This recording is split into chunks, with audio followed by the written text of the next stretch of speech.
ओम शांति। आज बाबा की 7/11/2024 की साकार मुरली के महावाक्य हैं। मुरली का सार है, मीठे बच्चे, शिव बाबा आया है तुम्हारे सब भंडारे भरपूर करने।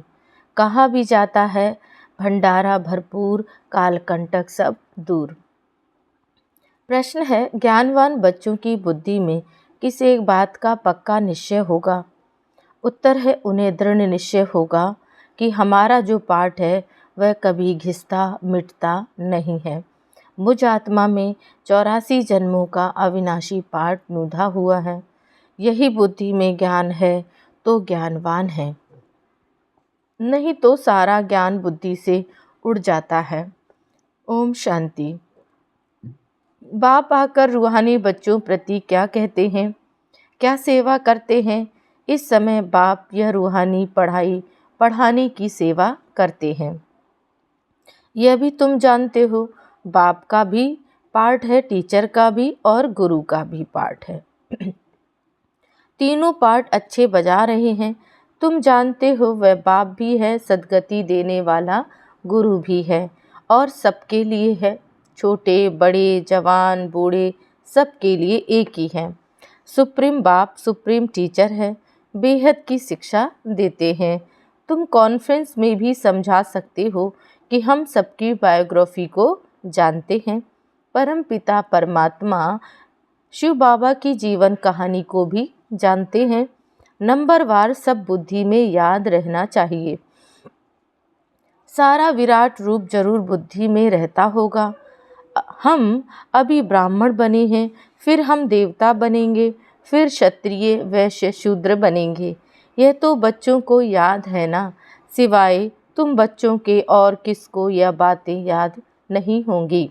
उत्थान और पतन का सारा राज बुद्धि में रहे। हम उत्थान में थे, फिर पतन में आए, अब बीच में हैं। शूद्र भी नहीं है, पूरे ब्राह्मण भी नहीं है। अगर अभी पक्के ब्राह्मण हों तो फिर शूद्रपने की एक्ट ना हो। ब्राह्मणों में भी फिर शूद्रपना आ जाता है। यह भी तुम जानते हो। कब से पाप शुरू हुए हैं? जब से काम चिता पर चढ़े हो। तो तुम्हारी बुद्धि में सारा चक्र है। ऊपर में है परम पिता परमात्मा बाप, फिर तुम हो आत्माएं। यह बातें तुम बच्चों की बुद्धि में जरूर याद रहनी चाहिए। अभी हम ब्राह्मण हैं, देवता बन रहे हैं, फिर वैश्य शूद्र डिनाइस्टी में आएंगे। बाप आकर के हमको शूद्र से ब्राह्मण बनाते हैं, फिर हम ब्राह्मण से देवता बनेंगे। ब्राह्मण बन कर्मातीत अवस्था को प्राप्त कर फिर वापस जाएंगे। तुम बाप को भी जानते हो, बाजोली व 84 के चक्र को भी तुम जानते हो।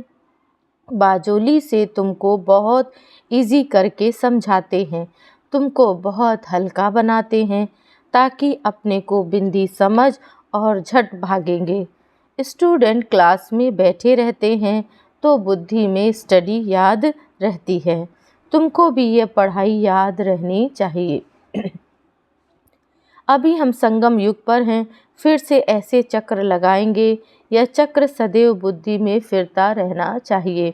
यह चक्र आदि का नॉलेज तुम ब्राह्मणों के पास ही है, ना कि शूद्रों के पास। देवताओं के पास भी यह ज्ञान नहीं है। अभी तुम समझते हो, भक्ति मार्ग में जो चित्र बने हैं वह सब डिफेक्टेड हैं। तुम्हारे पास एक्यूरेट हैं, क्योंकि तुम एक्यूरेट बनते हो। अभी तुमको ज्ञान मिला है, तब समझते हो भक्ति किसको कहा जाता है, ज्ञान किसको कहा जाता है। ज्ञान देने वाला बाप, ज्ञान का सागर अभी मिला है। स्कूल में पढ़ते हैं, एम ऑब्जेक्ट का मालूम तो पड़ता है ना। भक्ति मार्ग में तो एम ऑब्जेक्ट होती ही नहीं। यह थोड़े ही तुमको मालूम था कि हम ऊंच देवी देवता थे, फिर नीचे गिरे। अब जब ब्राह्मण बने हो तब पता पड़ा है ब्रह्मा कुमार कुमारियाँ जरूर आगे भी बने थे। प्रजापिता ब्रह्मा का नाम तो बाला है। प्रजापिता तो मनुष्य है ना, उनके इतने ढेर बच्चे हैं, जरूर एडॉप्टेड होने चाहिए। कितने एडॉप्टेड हैं? आत्मा के रूप में तो सब भाई भाई हो। अभी तुम्हारी बुद्धि कितनी दूर जाती है। तुम जानते हो जैसे ऊपर में स्टार्स खड़े हैं, दूर से कितने छोटे दिखाई पड़ते हैं। तुम भी बहुत छोटी सी आत्मा हो। आत्मा कभी छोटी बड़ी नहीं होती है। हाँ, तुम्हारा मर्तबा बहुत ऊंच है। उनको भी सूर्य देवता चंद्रमा देवता कहते हैं। सूर्य बाप, चंद्रमा माँ कहेंगे। बाकी आत्माएं सब हैं नक्षत्र सितारे। तो आत्माएं सब एक जैसी छोटी हैं, यहाँ आकर पाठधारी बनती हैं। देवताएं तो तुम ही बनते हो। हम बहुत पावरफुल बन रहे हैं। बाप को याद करने से हम सतो प्रधान देवता बन जाएंगे। नंबरवार थोड़ा थोड़ा फर्क रहता है। कोई आत्मा पवित्र बन सतो प्रधान देवता बन जाती है, कोई आत्मा पूरा पवित्र नहीं बनती, ज्ञान को जरा भी नहीं जानती। बाप ने समझाया है, बाप का परिचय तो जरूर सबको मिलना चाहिए। पिछाड़ी में बाप को तो जानेंगे ना। विनाश के समय सभी को पता पड़ता है बाप आया हुआ है। अभी भी कोई कोई कहते हैं भगवान जरूर कहाँ आया हुआ है, परंतु पता नहीं पड़ता। समझते कोई भी रूप में आएगा। मनुष्य मत तो बहुत है ना, तुम्हारी है एक ही ईश्वरीय मत। समझते कोई भी। तुम ईश्वरीय मत से क्या बनते हो? एक है मनुष्य मत, दूसरी है ईश्वरीय मत, तीसरी है देवता मत। देवताओं की भी मत किसने दी? बाप ने। बाप की श्रीमत है ही श्रेष्ठ बनाने वाली। श्री श्री बाप को ही कहेंगे, ना कि मनुष्यों को। श्री श्री ही आकर श्री बनाते हैं। देवताओं को श्रेष्ठ बनाने वाला बाप ही है, उनको श्री श्री कहेंगे। बाप कहते हैं, मैं तुमको ऐसा लायक बनाता हूँ। उन लोगों ने फिर अपने पर श्री श्री का टाइटल रख दिया है। कॉन्फ्रेंस में भी तुम समझा सकते हो, तुम ही समझाने के लिए निमित्त बने हो। श्री श्री तो एक ही है। शिव बाबा जो देव ऐसा श्री देवता बनाते हैं, वो लोग शास्त्रों आदि की पढ़ाई पढ़कर टाइटल ले आते हैं। तुमको तो श्री श्री बाप ही श्री अर्थात श्रेष्ठ बना रहे हैं। यह है ही तमोप्रधान भ्रष्टाचारी दुनिया। भ्रष्टाचार से जन्म लेते हैं। कहाँ बाप का टाइटल, कहाँ पतित मनुष्य अपने ऊपर श्री रखाते हैं। सच्ची सच्ची श्रेष्ठ महान आत्माएं तो देवी देवताएं हैं ना। सतो प्रधान दुनिया में कोई भी तमो प्रधान मनुष्य हो ना सके।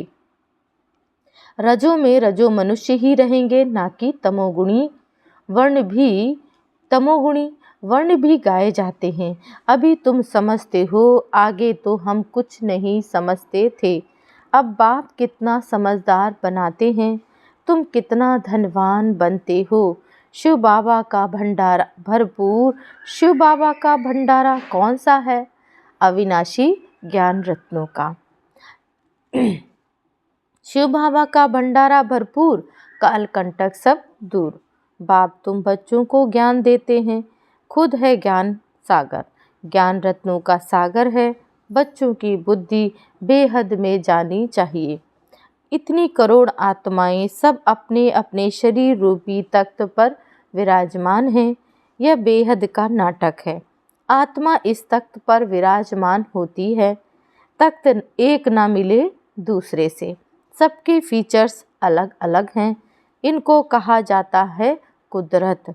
हर एक का कैसा अविनाशी पार्ट है। इतनी छोटी सी आत्मा में 84 जन्मों का रिकॉर्ड भरा हुआ है। अति सूक्ष्म है। इसमें सूक्ष्म वंडर कोई हो नहीं सकता। इतनी छोटी सी आत्मा में सारा पार्ट भरा हुआ है, जो यहाँ ही पार्ट बजाती है। सूक्ष्म वतन में तो कोई पार्ट बजाती नहीं। बाप कितना अच्छी रीति समझाते हैं। बाप द्वारा तुम सब कुछ जान जाते हो, यही नॉलेज है। ऐसे नहीं कि कि सबके अंदर को जानने वाला है। यह नॉलेज जानते हैं जो नॉलेज तुम्हारे में भी इमर्ज हो रही है। जिस नॉलेज से ही तुम इतना ऊंच पद पाते हो, यह भी समझ रहती है। बाप है बीज रूप, उनमें झाड़ के आदि मध्य अंत की नॉलेज है। मनुष्यों ने तो लाखों वर्ष आयु दे दी है, तो ज्ञान आ ना सके। अभी तुमको संगम पर यह सारा ज्ञान मिल रहा है। बाप द्वारा तुम सारे चक्र को जान जाते हो। इनके पहले तुम कुछ भी नहीं जानते थे। अभी तुम संगम पर हो। यह है तुम्हारा अंत का जन्म। पुरुषार्थ करते करते फिर पूरा ब्राह्मण बन जाएंगे। अभी नहीं हो। अभी तो अच्छे अच्छे बच्चे भी ब्राह्मण हैं से फिर शूद्र बन जाते हैं। इसको कहा जाता है माया से हार खाना। बाबा की गोद से हार कर रावण की गोद में चले जाते हैं। कहाँ बाप की श्रेष्ठ बनने की गोद और कहाँ भ्रष्ट बनने की गोद। सेकंड में जीवन मुक्ति है, सेकंड में पूरी दुर्दशा हो जाती है। ब्राह्मण बच्चे अच्छी रीति जानते हैं कैसे दुर्दशा हो जाती है। आज बाप के बनते हैं, कल फिर माया के पंजे में आकर रावण के बन जाते हैं। फिर तुम बचाने की कोशिश करते हो तो कोई कोई बच भी जाते हैं। तुम देखते हो डूबते हैं तो बचाने की कोशिश करते हैं। कितनी खिटखिट होती है। बाप बैठ बच्चों को समझाते हैं।